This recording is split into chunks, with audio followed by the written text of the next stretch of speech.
nossas vãs filosofias. Vocês querem conversa. Tchau.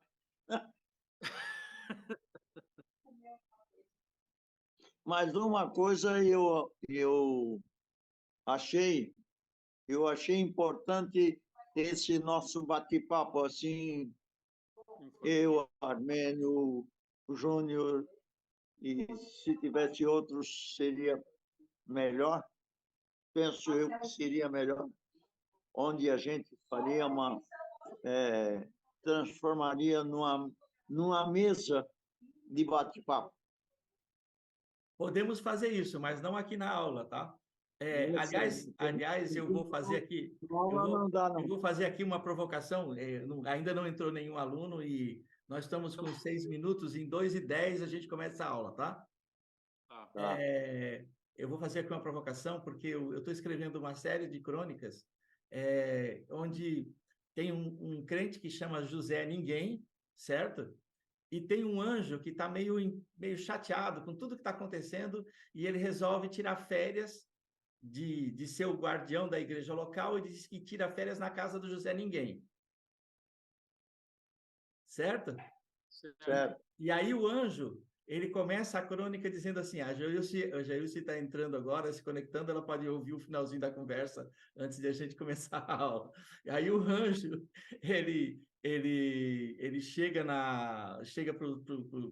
o José chega em casa, o José Ninguém chega em casa e diz assim, olha, eu apoio mesmo isso que... A provocação é aqui também, tá? Apoio mesmo isso que o Bolsonaro está dizendo, que todo mundo tem que ter uma arma no bolso, né? E responder pela sua guarda em casa. E aí o anjo vira para ele assim, ô crente, deixa de ser tapado, crente. Para que tu vai ter arma em casa se a tua Bíblia diz não matarás? Para que, crente? Isso é só a provocação. Então, essa série de crônicas são uma série de provocações nesse sentido, entendeu? Sim. Sei. Né? Aí tem uma que o Zé Ninguém vai no mercado e fica muito feliz porque ele pegou o dinheiro do Bolsa Família dele e naquele dia ele está absolutamente lulista, né? Porque o Zé Ninguém não tem opinião nenhuma. Para ele tudo está valendo. E aí o Zé Ninguém chega em casa e diz assim, não, isso é que é governo. Eu agora não preciso ajudar mais ninguém. O governo vai ajudar todo mundo que vai receber o Bolsa Família e ninguém mais precisa se incomodar com isso. Aí o anjo vira para ele assim, ô crente, ô Zé, deixa de ser tapado, Zé. A responsabilidade de cuidar do teu irmão não é do governo, Zé, é tua. E se tu não assumir essa responsabilidade, tu não vai para o céu, Zé. Foi fazendo gambiarra. Então, a gente podia fazer uma mesa redonda para ir conversando dessas coisas num outro dia, num outro horário, né? Estamos chegando aqui já para a nossa aula. Bem, meus irmãos, a todos que estão nos ouvindo a partir de agora, a Joilce que já entrou na sala de aula, e lá na casa da Joilce, provavelmente nós temos mais 3 alunos presentes. Água mundial, água normal. O professor resolveu então, botar a ordem aqui. Vamos começar de novo, então. Estamos começando a nossa aula de hoje, presentes o pastor José de Oliveira, o pastor Enio, e eu aqui estou iniciando a aula, sendo só um mediador. Hoje é a nossa 3ª aula, né, de escatologia. Se a gente está seguindo o cronograma, hoje são as profecias de Jesus. Mas é o pastor José que sabe disso, é o pastor Armênio que sabe disso. Não sou eu que vou arbitrar aqui. Eu só dei um roteiro, mas os donos do livro são eles. Então, sintam-se à vontade. A classe é toda a sala é toda de vocês. Deixa eu me retirar aqui. E aos nossos ouvintes, aos nossos assistentes, tanto agora online quanto depois, aqueles que vão assistir mais tarde, recebam essas palavras como a expressão da nossa verdade, da nossa contribuição para a melhoria do conhecimento de todos nós. Fiquem com Deus. Eu volto mais tarde com as dúvidas e perguntas. Tá ok. Bom, minha gente, uma boa noite na paz do Senhor. Que a graça de nosso Senhor Jesus Cristo e a sua misericórdia estejam sobre vocês. Na primeira aula, eu fiz lembrar, aliás, eu disse que a escatologia ela começa lá no livro de Deuteronômio, Deus falando através de Moisés para aquela segunda geração que andou 40 anos no deserto. E nós olhamos, nós que pertencemos à igreja, nós saímos de dentro, quer dizer, a igreja sai de dentro do judaísmo, porque Jesus era judeu, os discípulos eram também judeus, a Bíblia é a mesma, e a gente aprendeu a ir buscar respostas na Escritura. Para quê? Por que se estuda escatologia? É porque se está preocupado com as coisas que ainda não aconteceram. É porque a Bíblia funciona como uma bússola. Ela direciona não só judeus, mas direciona gentios também. A igreja também. E de uma coisa só, obediência. Então, nós vemos através de Israel e o seu comportamento, tanto no deserto como na posse da terra prometida, uma coisa. Quando vemos Israel 100% obedecendo a Deus, nós vemos templo construído e em funcionamento. Isso durou até o ano 70. Chuva na medida, conforme Deuteronômio 11:14. Segurança e paz. Segurança, paz e retorno. Abundância de saúde. Israel exaltada entre as nações. Mas quando Israel resolve abandonar o seu Deus e ir atrás dos ídolos, nós vemos então outro comportamento de Deus com relação a Israel. Templo destruído no ano 70. A nação destruída no ano 132. E a diáspora, o povo judeu sendo espalhado, Deus espalha por todo o globo. Sem chuva, conforme Deuteronômio 17, até 1916. Miséria e doença até 1916. Insegurança e dispersão até 1947, quando eles proclamaram a sua independência e voltaram ao Senhor e proclamaram a sua independência, conforme Deuteronômio 4:27. E Israel espizinhada entre e pelas nações. É triste verificar essas coisas registradas nas Escrituras por Moisés com muita antecipação e o povo judeu ainda ir atrás dos ídolos. É difícil. E não pense a igreja que com a igreja vai ser diferente. Não. Se a igreja for obediente e servir a Jesus bem direitinho, virá bênçãos. O Espírito Santo descerá como desceu no Pentecostes. E aí nós podemos ver os sinais aparecendo, acontecendo, e aí nós olharemos o capítulo 24 de Mateus, e pelo capítulo 24 de Mateus, nós vemos o que Jesus falou para os discípulos e mostrou o que ia acontecer, porque eles fizeram uma pergunta, não sei por que o homem se preocupa com essas coisas, mas ele se preocupa, essa é a verdade. Como hoje nós temos que nos afirmar, mas no Novo Testamento,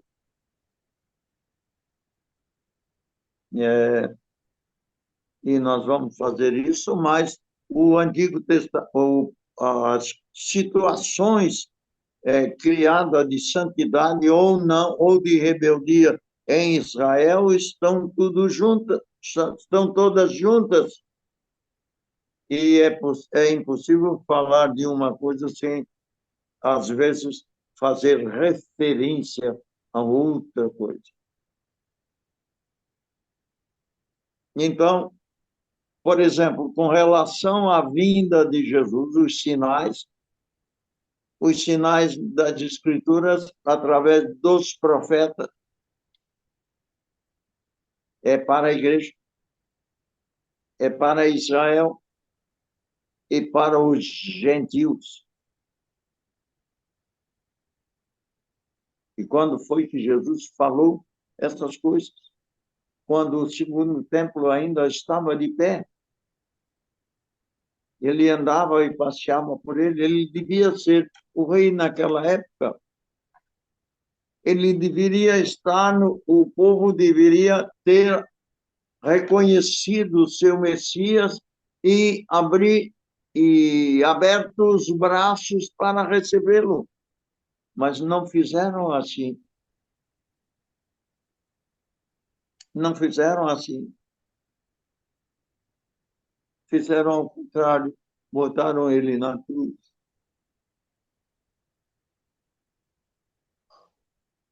E por essa razão eles ficaram dispersos até 1882, e daí começaram a se arrepender e voltar para a terra, como Deus havia previsto que isso ia acontecer.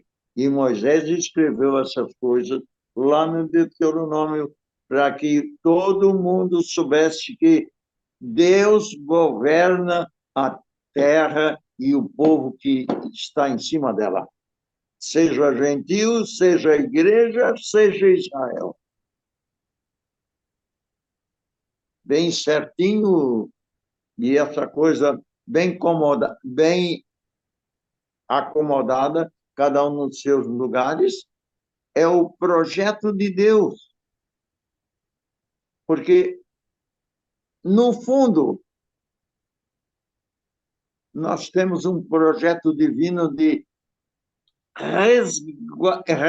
resgatar o velho homem para se transformar numa nova criatura e estar em condição de louvar a Deus, bendizer a Deus, servir a Deus e, por que não dizer, morar com Ele. Aleluia. Eu gosto muito do texto de Atos, capítulo 15, e o verso, se não me engano, 14, que Deus está preparando um povo para si. Aliás, Deus está preparando para Jesus um povo para si. E João diz isso bem direitinho para a gente. Ele diz no capítulo 14, não se turbe os vossos corações, credes em Deus, crede também em mim.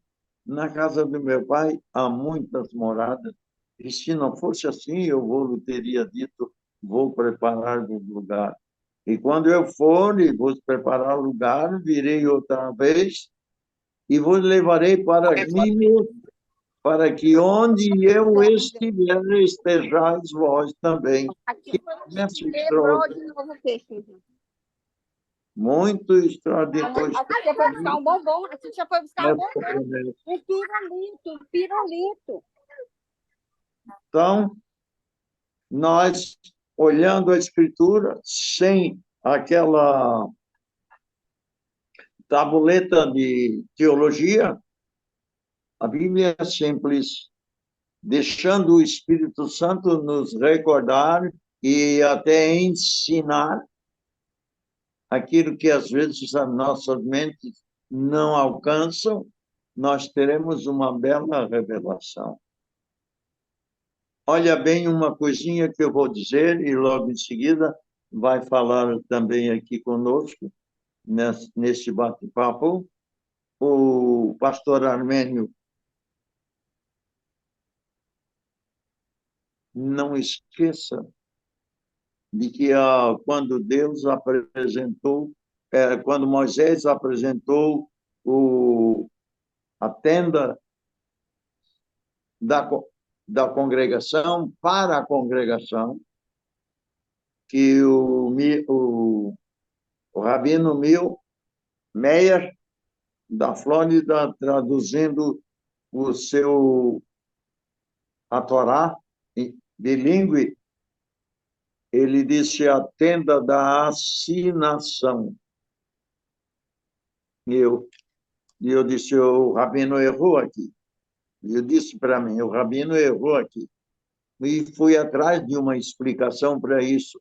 Por que tenda da assinação? E aí descobri que a tenda da assinação era nada mais, nada menos do que uma filial do cartório que estava no céu e que ele disse para Moisés, olha bem e faz um igual lá na terra. Porque Deus tinha um propósito e ainda tem um propósito. Mas quando olhamos para os discípulos parece que entenderam que Jesus não estava dando bola para o templo. E eles observaram, Senhor, olha esses monumentos, essas coisas. Jesus acaba com o nacionalismo deles. Jesus estava querendo ensinar para eles, mostrar para eles uma coisa muito mais profunda. Queria mostrar o lado espiritual, mas eles estavam interessados em outra coisa. Eles queriam um rei, e esse rei não veio, devia ser o Messias. E quando é que esse Messias, como é que eu sei que esse Messias veio, chegou? Porque Paulo, escrevendo aos Gálatas, Gálatas, sim, ele disse, vindo a plenitude dos tempos, Deus mandou o seu Filho sob a lei, debaixo da lei, para cumprir a lei, para restaurar todas as coisas. A história do mundo seria diferente se o povo judeu tivesse reconhecido a Jesus, mas, infelizmente, não reconheceram. Então, seu Armênio, o senhor precisa também de dar a sua participação, então você já está sendo bem-vindo. Pois bem, opa, apareceu. E eu fiz uma breve introdução aqui, mostrando de que Deus é justo e é amoroso ao mesmo tempo. Isso mesmo. Como? Na cruz você vê isso, a justiça divina sendo executada na pessoa de Jesus Cristo, mas também o amor ao mundo, ao ser humano, também executado ao mesmo tempo. E mais tarde, o Paulo escreveu uma coisinha que me alegra, que é a nossa participação nas coisas de Deus. Deus com aquele ato de justiça e de amor, ele nos trouxe de novo a sua comunhão. E nós somos filhos adotados. Nos adotou como filhos. Não é nada mais, nada menos do que ser irmão de Jesus com direito à herança. E aqui estamos nós, depois de observar essas coisas, esperando a volta de Jesus para irmos com ele, porque as Escrituras nos mostram, nós vamos ver mais tarde, que isso vai acontecer. Pois bem? Sem dúvida. Pastor José, grande é essa passagem da justiça e do amor de Deus demonstrada naquele mesmo instante, né? E aí nos leva a uma reflexão mais profunda ainda. No início, há três encontros atrás, o senhor citou o verso que diz que Deus amou o mundo de tal maneira, né? O senhor frisou. Para mim está muito baixo. O senhor falou de tal maneira, que Deus amou o mundo de tal maneira, né? E esse tal maneira para o Senhor chama muita atenção, né? Qual a grandiosidade disso? Aí, nessa passagem da cruz, da aplicação da justiça de Deus, nos leva a uma reflexão que é a seguinte: quem foi que matou Jesus? Foram os judeus? Foram os romanos? Ou foi o próprio Deus? Foi o próprio Deus que matou Jesus, por amor de nós. Uhum. Porque não havia carne, não havia homem capaz de ser limpo e santo ao ponto de pagar todos os pecados da humanidade perante a justiça de Deus. Não havia um sequer. Então, eu acho que não há entendimento, não há sentimento no ser humano capaz de entender isto, esta justiça de Deus, que o próprio Deus matou seu filho. Não há compreensão em nós para tamanha intervenção na história da humanidade. É algo incompreensível, mas pelo entendimento e pela razão, nós entendemos que esse ato virou para nós em amor e misericórdia e graça. E esse ato é que nos faz ser os filhos de Deus, irmãos de Jesus e co-herdeiros do reino com Cristo. Nós não conseguimos, nos falta capacidade de sentimento para entendermos com a profundidade do que isto foi. Só pelo poder do Espírito Santo em nós. E não existe palavra em português, no vernáculo, para explicar de tal maneira. Tal maneira. É algo grandioso demais, transcende a nossa posição aqui neste espaço-tempo para entender essa dimensão.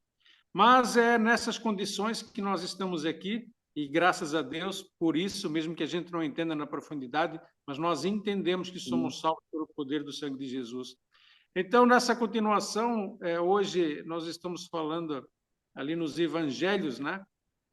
O que é que tem de profecias, de escatologia, e o senhor muito bem frisou o caráter de Deus, e que Deus nunca traz ninguém enganado, Deus nunca fez falsas promessas para ninguém, Deus nunca seduziu com interesses escusos, como o homem faz, ou como o inimigo faz, com falsas promessas. Deus sempre foi claro desde o início: se fores por este caminho, terás bênçãos, se fores por aquele, terás maldições. Eu espero que tu escolhas as bênçãos. Sim. Ele sempre foi claro. Nunca houve engano em sua boca e nas suas palavras. Então, esta grandiosidade nos leva a ter cada vez mais confiança no nosso Deus. nos leva a ter mais fé e que vale a pena estar com esse Deus e crer na sua palavra e no seu entendimento.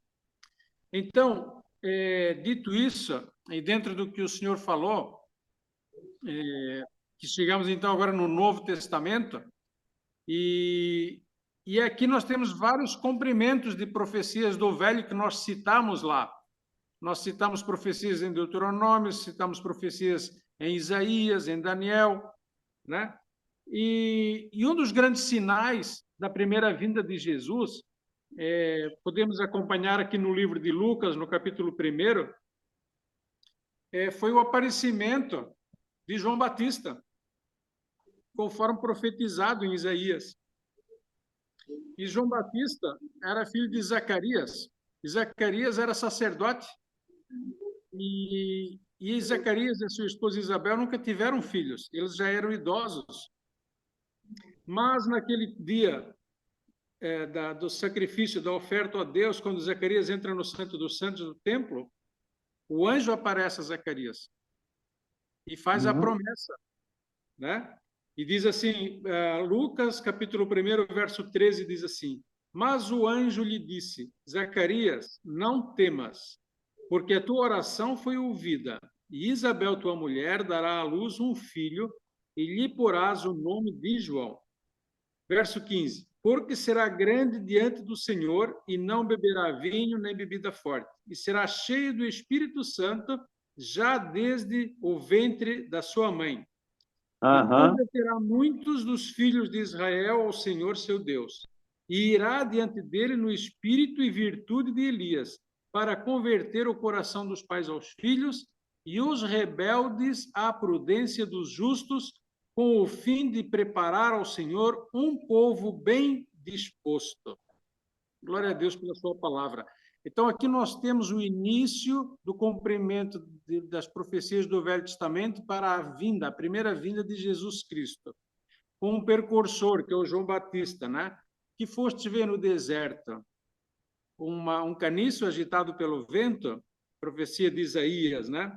Então, agora aqui começa essa manifestação com o propósito de cumprir as Escrituras para que o povo judeu soubesse que aquele era o cumprimento das promessas, porque eles estavam aguardando Elias e estavam aguardando Jesus, porque estava escrito, né?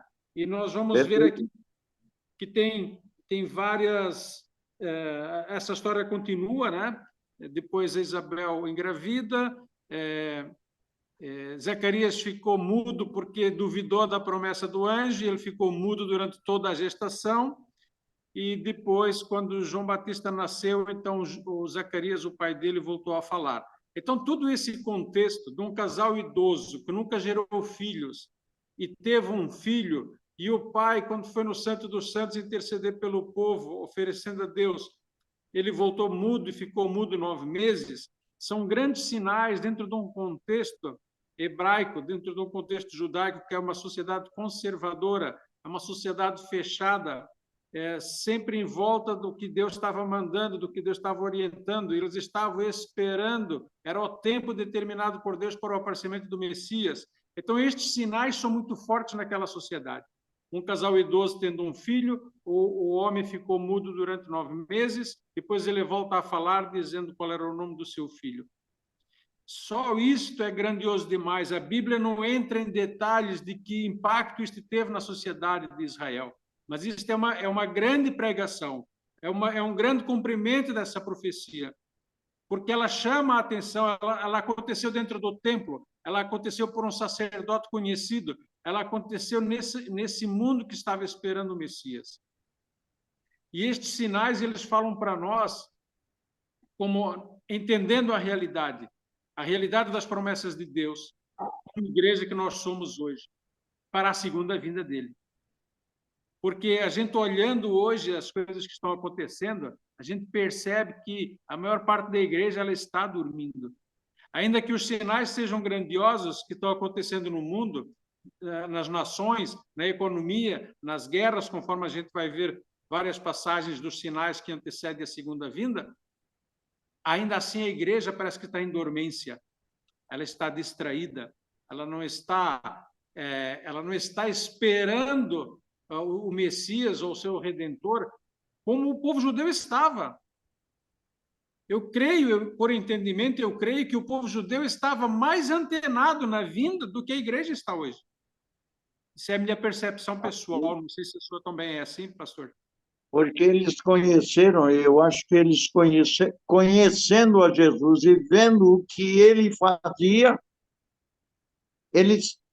os olhos deles se abriram para ver o benefício espetacular de Deus para com a humanidade. E a maioria do pessoal ainda não se convencia, e ia atrás dele por causa do pão e por causa do peixe. E eu gosto muito daquela passagem, quando ele entra na sinagoga de Cafarnaum, e deram o rolo do profeta Isaías para ele ler, e ele levantou-se e leu, e sentou-se numa cadeira que tinha na sinagoga, toda ela tinha, uma cadeira vazia, que era... essa cadeira vazia tem uma história que nós diremos depois. E quando ele sentou-se na cadeira, ele disse: hoje cumpriu-se esta profecia nos vossos ouvidos. Isto é maravilhoso, muito maravilhoso. Continua. Sim. Então, na sequência do aparecimento de João Batista, aí vai a profecia para Maria, né? Sim. Então, para Maria também vai aparecer o anjo. E ele diz assim, no verso, Lucas capítulo 1, verso 28. E entrando o anjo onde ela estava, Maria disse: salve, agraciada, o Senhor é contigo, bendita és tu entre as mulheres. E vendo ela, turbou-se muito com aquelas palavras e considerava que saudação seria essa.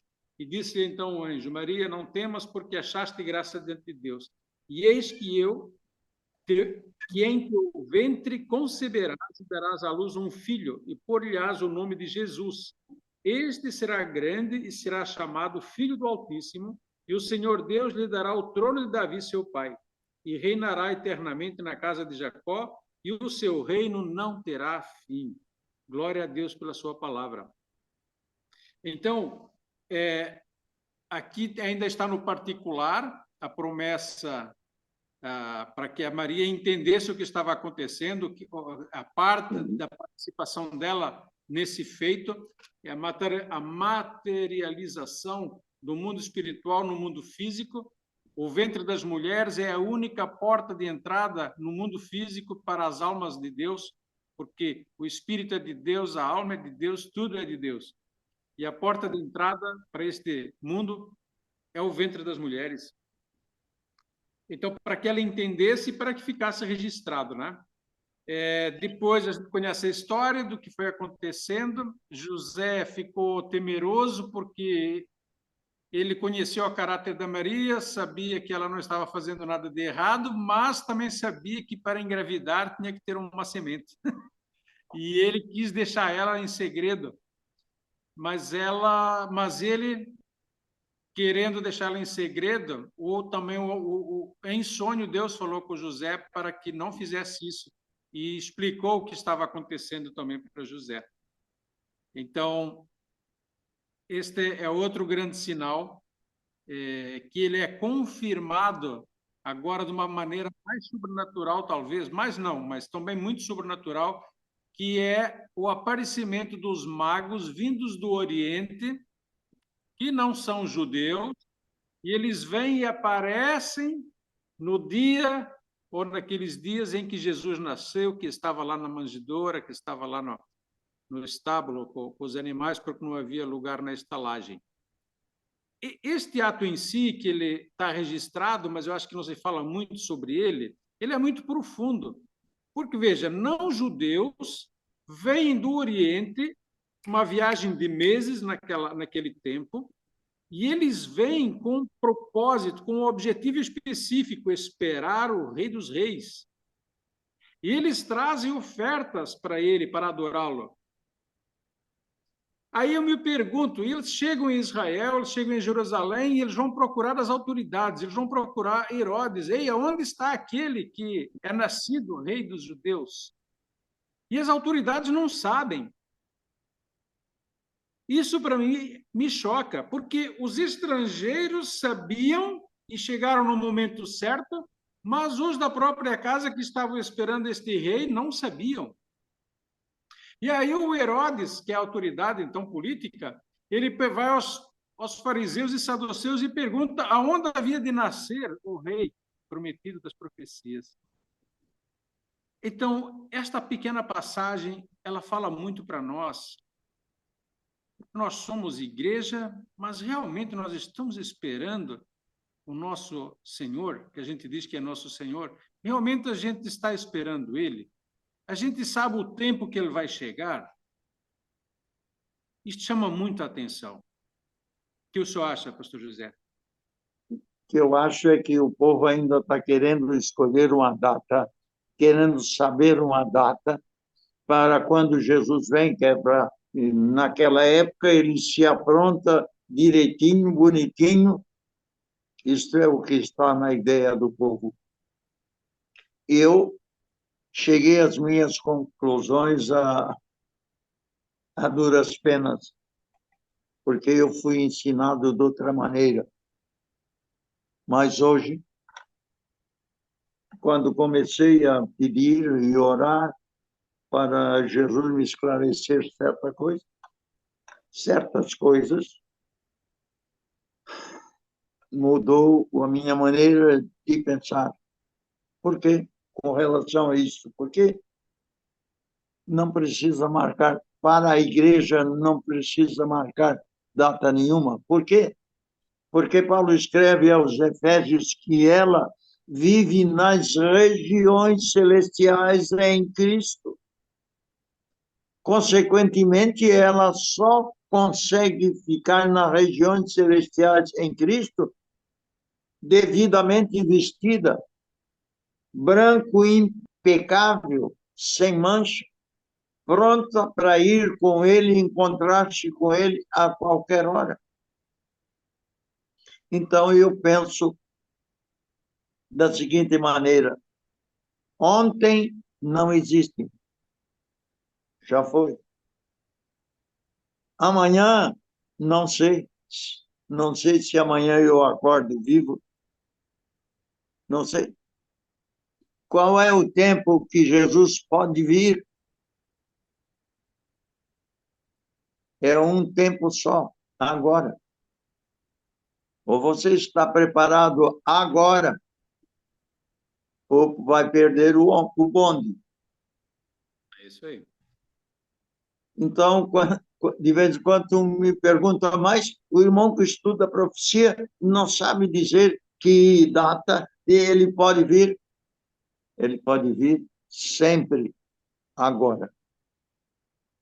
Nesse momento que você existe, eu existo, a igreja existe, os alunos que estão me escutando existem,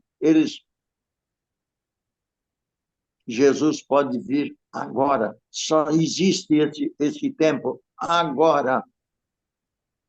Agora a igreja precisa pregar, agora a igreja precisa cantar, agora a igreja precisa orar, agora a igreja precisa crer nas palavras de Deus, é agora.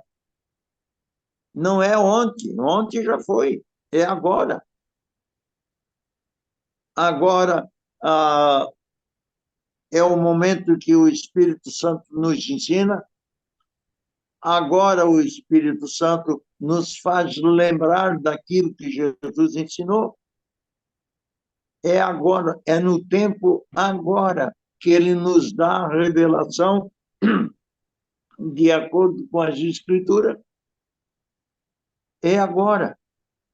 E também é agora que nós devemos estar de roupa branca nas regiões celestiais em Cristo, vivendo um cristianismo sadio, espiritual, cheio de bênçãos dos céus, pronto para subir.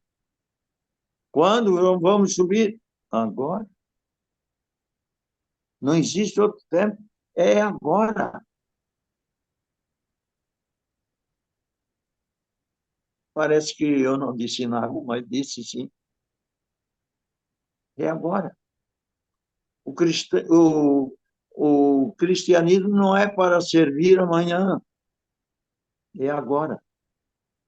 Agora nós nos preparamos, agora nós absorvemos os ensinos e agora nós colocamos em prática e agora nós louvamos ao Senhor e agora nós somos obedientes à sua palavra, porque a trombeta pode soar.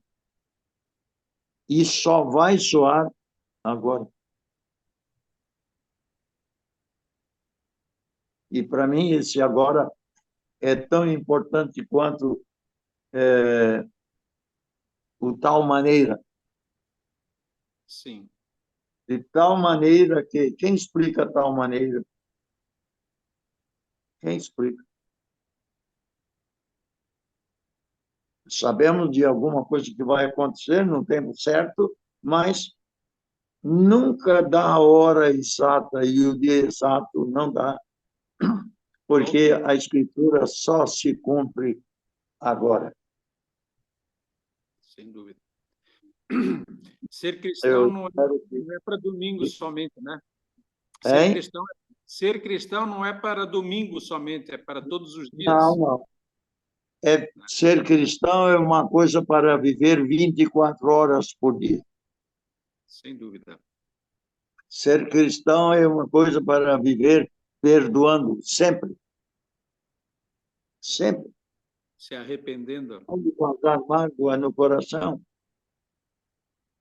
Isso faz parte da escatologia. Não é isso. Mas como é que ninguém falou disso? Mas faz parte. Então, Moisés, no seu penúltimo cântico, ele tinha uns cânticos, ele cantava de vez em quando, mas no seu penúltimo ele diz: eis que vos proponho a vida e a bênção, a morte e a maldição. E ele disse, amando de Deus, escolhei a vida para que vivas. Que é uma vida? Que é a vida? O vapor que agora está funcionando, mas daqui a pouco ele vai embora e nós vamos também. E quando é que ele vai embora? É sempre agora. Por Ou isso, coletivamente ou individualmente, né? por isso, estamos, ou melhor, sinto a necessidade de viver melhor. Eu estive numa conferência com uns americanos e, no final, o palestrante disse: se nós nos encontrarmos amanhã, porque eu vou embora,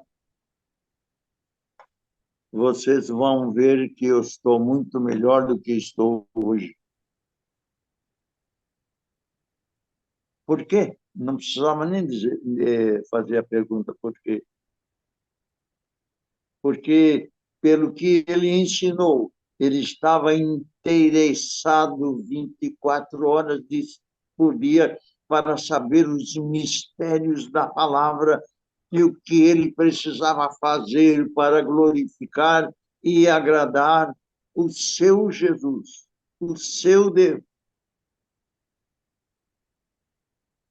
É isso. E às vezes nós estamos como os discípulos, preocupados, como estava preocupado Pedro, Tiago, João e André, que pegaram Jesus no particular e disse: Jesus, por favor, quando serão essas coisas? Eles queriam saber quando é que ele ia voltar, ele já tinha dito que ia voltar. E que sinal haverá da tua vinda? E qual o sinal do fim do mundo? Naquela época. Por quê? Porque Jesus destruiu a sua fé no objeto. Quando ele mostrou, olha, mestre, parece que Jesus não estava enxergando o templo que ele havia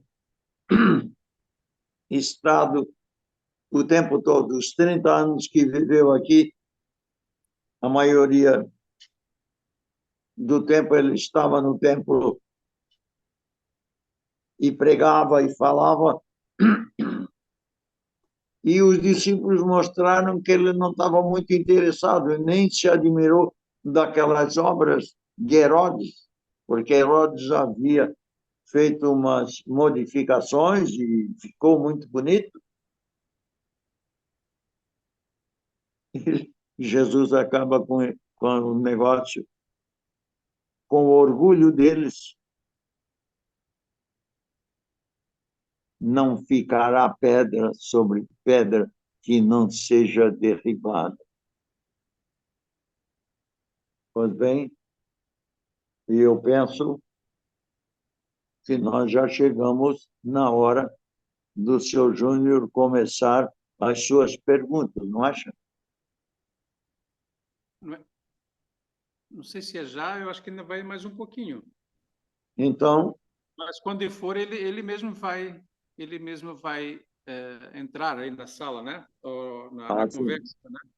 Mas deixa eu gostaria de frisar mais, continuando ainda naquele momento do cumprimento da profecia.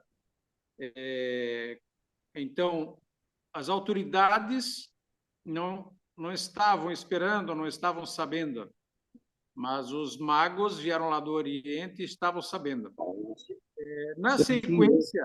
Na sequência, eles encontram a Jesus e o adoram, se prostram e adoram.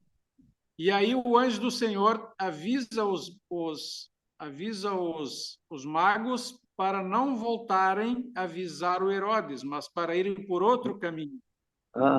E quando o Herodes percebe que foi enganado, o Herodes manda matar todas as crianças abaixo de 2 anos.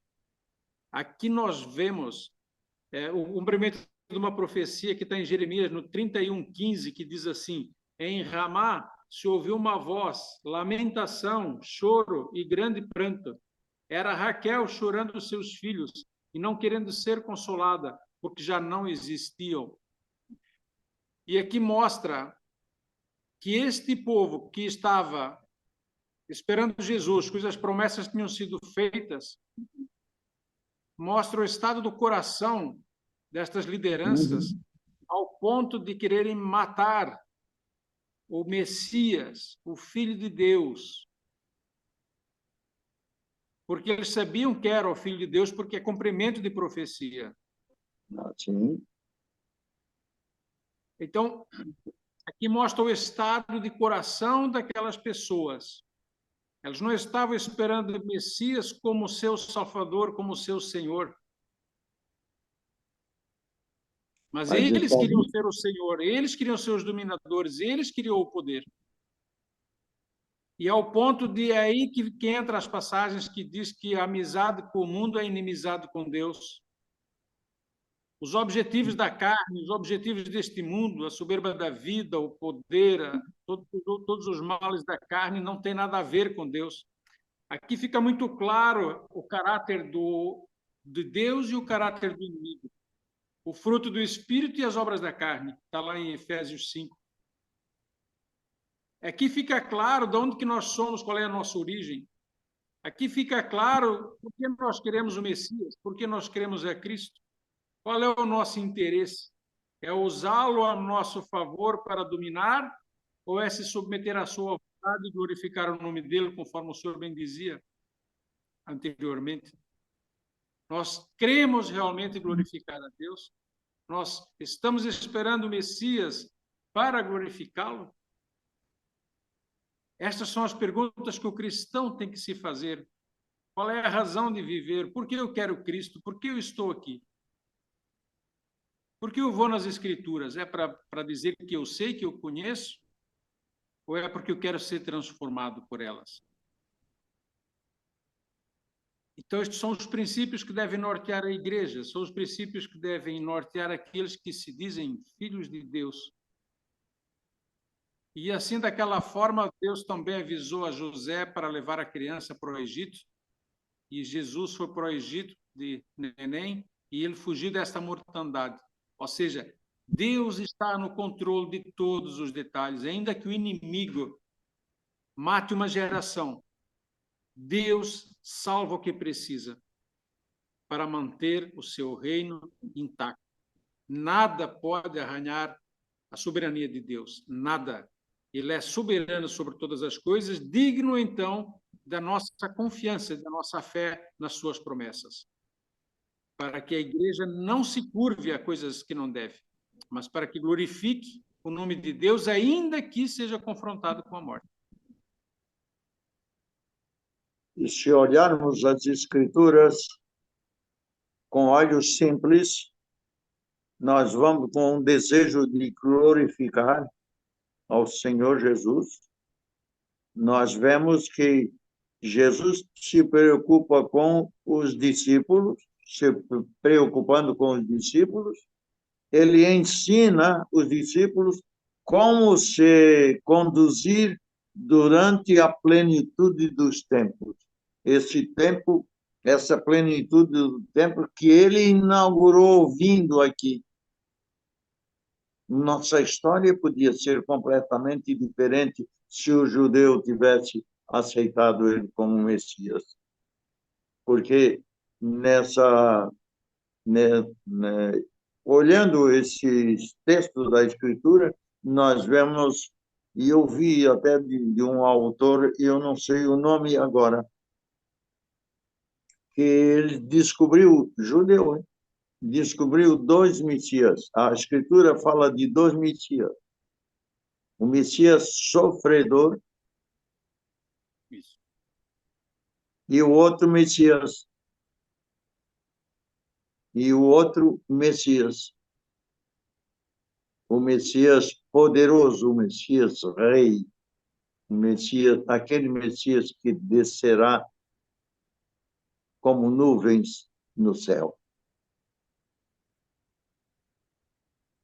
Ele vem com as nuvens do céu.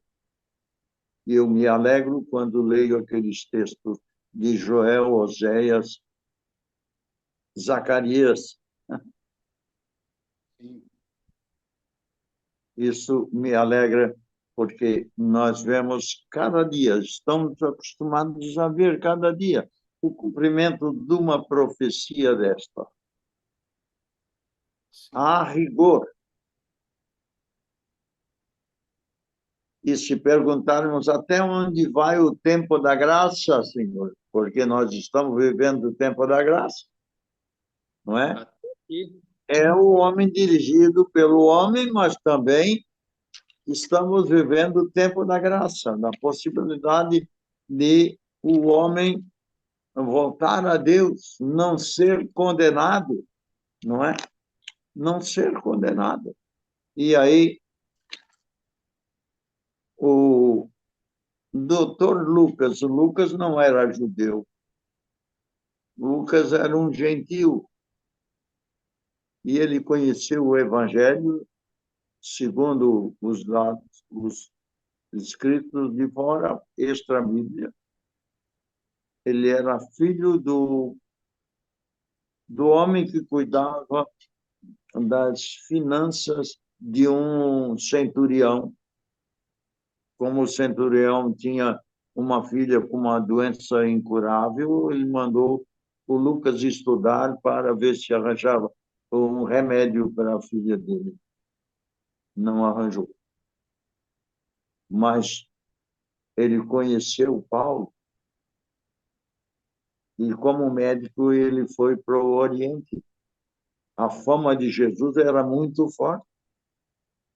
Sacudiu o império. Sacudiu o império. Aquele homem simples que não tinha parecer nem formosura, homem de dor, homem experimentado. Esse homem trabalha muito ou sofreu muito. Não, nenhuma coisa nem outra, mas ia sofrer. Conhecia o ser humano e veio para experimentar o que o ser humano passava, porque ele sofria, até onde ele sofria.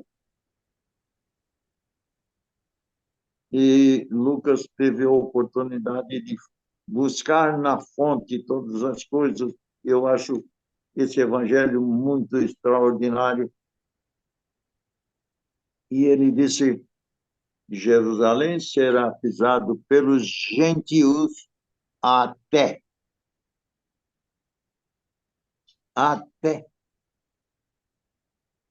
que o tempo dos gentios se complete. E quando se completa o tempo dos gentios, quando o judeu Deus começa a ouvir a oração e o choro e o arrependimento dos judeus e vai trazendo de volta. Faz tempo que ele já está escutando o povo de Israel entre as nações.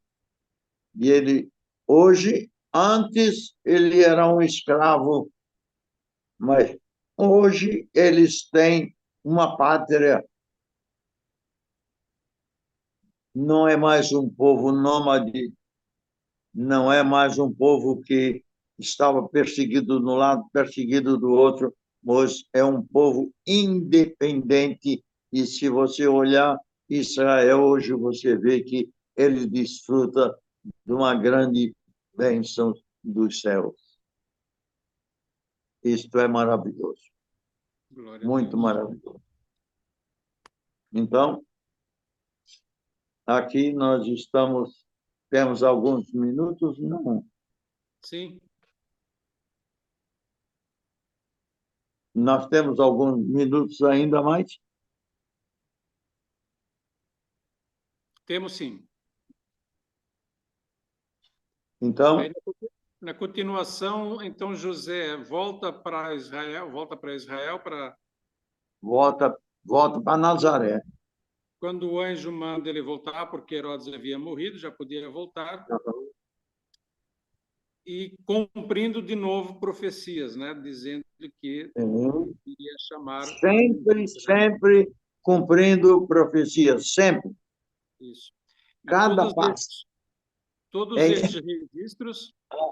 É isto que me impressiona. Cada passo, as escrituras dão detalhe de cada passo e cada passo vai se cumprindo no dia a dia de Jesus, dos apóstolos, da igreja e tudo mais.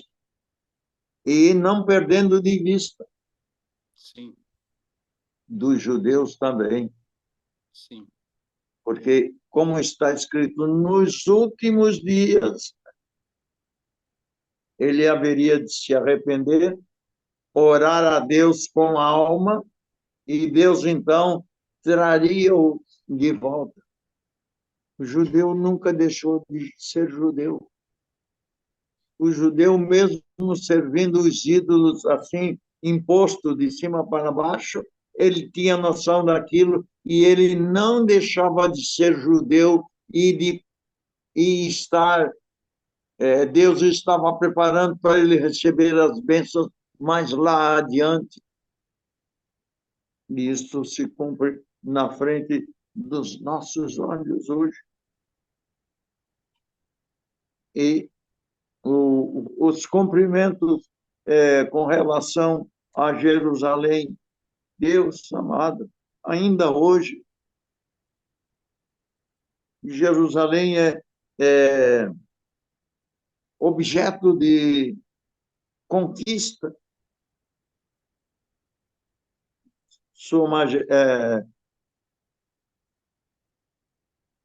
Sua Excelência, o Papa, ele quer Jerusalém. As nações querem Jerusalém. O árabe quer Jerusalém, os muçulmanos querem Jerusalém. Tanto que quem governa a mesquita é o povo jordaniano, é o rei. Antigamente era o Hussein, eu não sei qual é o rei hoje. E ainda tem aquele problema. E quando eu estive lá e olhei aquele negócio, estive lá dentro da mesquita, da cúpula de ouro. Eles, na época que eu fui, eles estavam substituindo, porque não era ouro no início, era um outro metal. Então, eles revestiram ela toda de ouro, porque o judeu ganhou a guerra, mas entregou de volta o domínio daquela mesquita. Por quê? Porque as profecias teriam que ser cumpridas. Mas existem outras profecias com relação a Jerusalém que vão ser cumpridas mais lá para frente. O apóstolo Paulo, por exemplo, escreveu profecias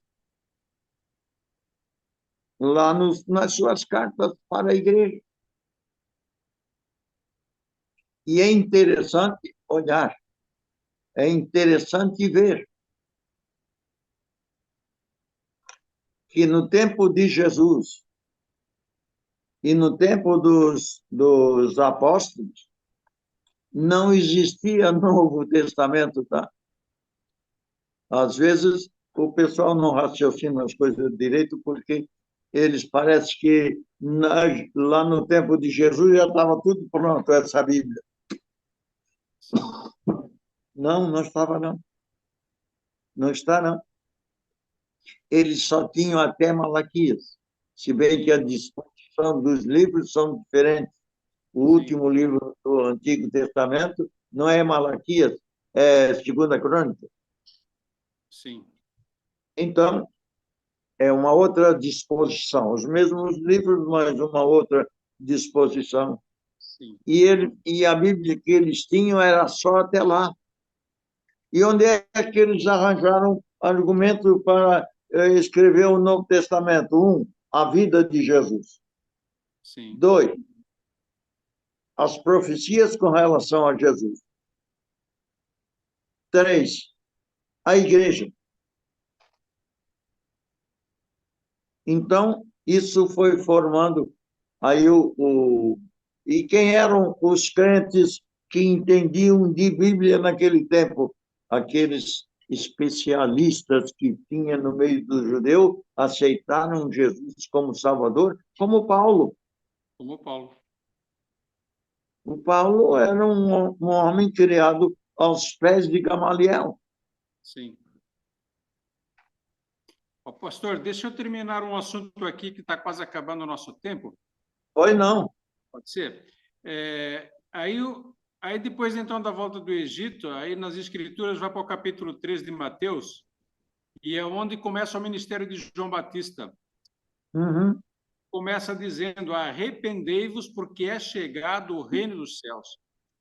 Então, este é o anúncio deste ministério, que no verso 13 ele continua: porque este é o anunciado pelo próprio profeta Isaías, que disse: voz do que clama no deserto, preparai o caminho do Senhor, endireitai as suas veredas.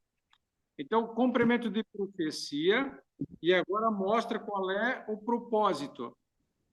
Esse tempo da graça, o fundamento é o arrependimento dos pecados. E essa mensagem continua nos nossos dias. E o batismo. E o batismo. Sem o arrependimento, não tem como a gente andar de acordo com o que Deus quer. Não, não tem, não. Aí, ele então batizava, né? E as pessoas se batizavam confessando os seus pecados. No verso 7, e vendo ele muitos dos fariseus e dos saduceus que vinham ao seu batismo, dizia-lhes, raça de víboras, quem vos ensinou a fugir da ira futura? Uhum. Então, já naquele tempo, já se sabia da vinda de Deus com a sua ira, com o final dos tempos, né?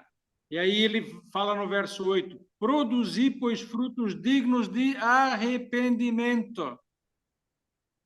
O arrependimento é a senha para andar com Deus. Se sim. arrependa e confessa os seus pecados. Se arrependa e confessa os seus pecados. Se desviado? Não é conhecer muito de Bíblia. Não é dar muita oferta. Não é gritar ou louvar em alta voz. Não. Mas é arrepender, é confessar os pecados. Não podemos esquecer que este é o ponto mais precioso para Deus. É eu saber que eu sou falho e que eu preciso dele. E que ele está de mãos abertas. Se chama humildade, não é? Isso. Aí, João Batista diz no verso 11, e eu, em verdade, vos batizo com água para o arrependimento, mas aquele que vem após mim é mais poderoso do que eu. Não sou digno de levar as suas sandálias.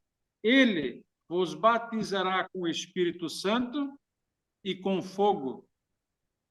Então, aqui, agora nós estamos entrando na igreja. A grande transformação nossa como igreja, para glorificar o nome de Deus, é recebermos o batismo com o Espírito Santo. Então, ele diz aqui que nós temos que nos arrepender, confessar os nossos pecados, e em Jesus nós somos batizados com o Espírito Santo, e com fogo ele termina. Este fogo aqui não é o fogo do Espírito, mas é o fogo da ira de Deus que vai chegar na determinada hora depois da vinda de Jesus. E que nos purifica também. Isso, que vai purificar a terra. Na verdade, naquele momento que vier este fogo, tudo que é de Deus já foi retirado. Isso a gente vai ver mais na última aula, que é nas profecias de Apocalipse, né? O anjo que com a foice que vai ceifar o trigo e recolher no seu celeiro, e o anjo que a sua foice que vai tirar as uvas para a ira, né? Para serem pisadas pela ira de Deus, que é esse fogo aqui, que Deus vai julgar sobre a terra. Eu vou pegar esse gancho das aulas futuras e vou me preparar para encerrar a aula de hoje, mas eu gostaria, antes de encerrar a aula de hoje, de trazer aqui uma pergunta. Essa pergunta hoje não é dos alunos, aliás, falando aos alunos, né? Eu espero que vocês coloquem as perguntas de vocês ou aqui no aplicativo, através do chat do aplicativo, ou através do grupo de WhatsApp lá da escola no WhatsApp. Então, se vocês tiverem dúvidas para colocar para os professores, coloquem as aulas, sempre ao final das aulas a gente está trazendo perguntas, né? Mas já que não tem nenhuma pergunta hoje, eu gostaria de colocar uma pergunta. Ao longo da aula, não só de hoje, mas como da aula passada, duas ênfases ficaram claras, né? Que a escatologia, a base da escatologia e da autoridade da escatologia, pelo menos é assim que eu entendi, o que foi falado na aula de ontem e na aula de hoje, está no cumprimento das próprias profecias. Então, o Antigo Testamento tem uma série de profecias que são cumpridas no próprio Antigo Testamento e depois são cumpridas no Novo Testamento. Então, ao longo da aula de hoje, eu vi que a ênfase foi grande nesse ponto. A minha pergunta e depois, ainda no começo da aula de hoje, para eu fazer a pergunta de uma maneira bem completa, né? Foi colocado que o tempo de resolução das perguntas é agora, né? O tempo da resolução das perguntas é agora. Se eu não estou enganado, é isso, ali lá pelos 20 minutos mais ou menos da aula de hoje, essa afirmação foi feita e enfatizada. E aí a minha pergunta né? Nesse contexto, se eu estou vivendo ou não as profecias e aí eu faço não o cumprimento de uma profecia, como é que eu sei? Em se tratando da profecia escatológica da vinda da volta de Jesus, a gente sabe, Jesus diz que, se eu não me engano, que haverá o som da trombeta. Então, o som da trombeta alertará os fiéis de que Jesus está voltando. Mas nem toda profecia ela se cumpre com o som da trombeta. Então, assim, como é que o cristão sabe que as profecias estão se cumprindo na vida dele? É quando o comportamento do cristão é enquadrado nas escrituras daquilo que ela já fala há 2.000, 3.000 anos.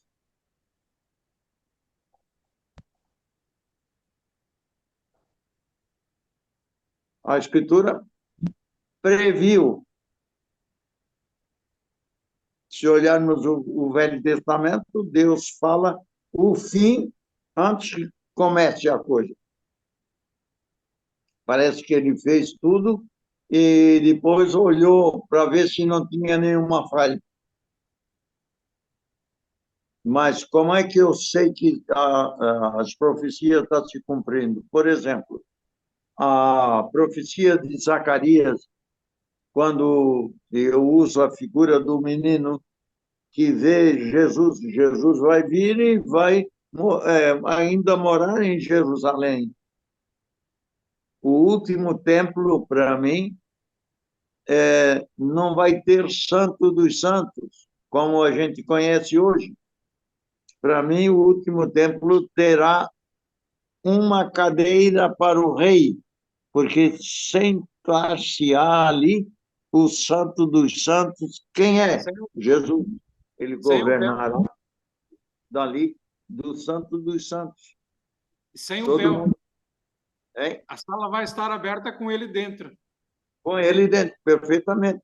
Não vai ter mais arca, não vai ter, mas vai ter um trono, uma cadeira onde ele se senta para resolver como Deus a situação. Agora, os meninos que vão vir e vão olhar Jesus, eles vão notar uma cicatriz na mão e vão perguntar: senhor, que cicatriz é essa aqui? Ele disse: essas são as feridas com que eu fui ferido na Casa dos meus amigos. Foi morto por eles e ainda chama de amigo, né? Na casa dos meus amigos. Então, essa profecia ainda é uma profecia não cumprida. As marcas lá estão, foram cumpridas, mas alguém perguntando que marca é essa, e vão perguntar, e nessas alturas, para mim, são os meninos que são curiosos e vão pegar na mão, que marca é essa aqui? O que é isso? Sim. Isso ainda não se cumpriu. Eu entendi a maneira como o pastor José está colocando, mas eu vou dar uma de William Vac aqui, e eu vou estender a pergunta ao pastor Armênio. Sim. Pastor Armênio, e assim, a maneira como o pastor José respondeu, ela é bem abrangente. Ela diz que a gente sabe observando os tempos, mas eu não tinha em mente o enfoque eu queria um pouco diferente, porque os próprios discípulos já tinham esse problema. Sim. Em determinados momentos, apesar de eles terem visto os cumprimentos das profecias, então eles viram a profecia de João se cumprir, de João Batista se cumprir, eles viram outras profecias se cumprirem, Jesus mesmo dá notícia do cumprimento da profecia na sinagoga, né? Mas eles viram para Jesus e dizem assim: como podemos saber se vai ser esse é o tempo do cumprimento das profecias? Então, eu acho que a pergunta é pertinente. Então, eu lhe faço... Também em vários momentos... Para o irmão a pergunta. Em vários momentos, eles falam: achamos o Messias. Logo ali no início, que Jesus está chamando os discípulos, né, ao ver se despertar, né? E aí havia o misto, pô, mas ele é o Messias porque está fazendo tantos sinais, mas ao mesmo tempo ele não está sendo aquele poderoso que a gente esperava. Há um conflito interno da carne e do espírito. Este é o tempo que restaurarás a Israel? Isso, porque eles esperavam algo poderoso, que agora vai vir algo poderoso, que é o leão, né? Mas eu entendo a tua pergunta e eu vou responder ela montando um raciocínio. Então, no Velho Testamento, o que nós falamos até aqui é comprovado. Não há questionamento da veracidade do Velho Testamento do seu cumprimento em profecias. E isso nos leva para o passo 2. Hoje, nós, olhando tudo isso, entendemos que as promessas são verdadeiras. E por elas serem verdadeiras, então eu tenho que me agarrar com muita força no que eu acabei de ler aqui em Mateus capítulo 3, que é o início do ministério de João Batista e depois que continua com Jesus, que é o arrepende-te. E aqui entra no que é a igreja, no que é ser igreja. Aí deixa eu ler aqui rapidamente, 1 Pedro capítulo 2, verso 4... Verso 5. Também vós mesmos, como pedras que estão vivendo, sois edificados, casa espiritual, sacerdócio santo, para oferecerdes sacrifícios espirituais que são agradavelmente aceitáveis a Deus por intermédio de Jesus Cristo. Então, pelo entendimento de quem nós somos em Cristo, que somos igreja, que temos o Espírito Santo, pelo cumprimento das profecias, eu tenho que pôr em prática isto aqui para que eu seja um cristão. E aí estar pronto para agora, conforme o pastor José muito bem falou. Quanto que vai ser? Vai ser agora, eu tenho que estar pronto agora, porque se for agora, quer seja pela minha morte física, quer seja pela última trombeta, é agora. Não é mês que vem eu vou ver, ou ano que vem eu vou pensar nisso. É agora. Bem, agradecemos então o pastor Armênio, agradecemos o pastor José de Oliveira. Tem uma pergunta aqui da Joilce, que está assistindo a aula. Deixa eu ir aqui no chat. A pergunta da Joilce, eu temo que a gente não consiga responder hoje, mas talvez dar uma pincelada. Se foi possível identificar e calcular o tempo do cumprimento da profecia em relação ao nascimento de Jesus. Ou seja, atrás houve uma profecia do nascimento de Jesus, eu estou entendendo que ela quer saber se foi possível calcular esse tempo. Ou ela está afirmando a primeira vinda da segunda. É possível calcular esse tempo. E ela está perguntando se é possível também identificar e calcular a profecia da volta de Cristo. Então, a primeira é o que nós lemos na primeira aula, que é a profecia de Daniel, onde ele dá 70 semanas, e ele mostra a distribuição delas. Por isso que os magos que vieram do Oriente, eles chegaram exatamente no período do nascimento de Cristo.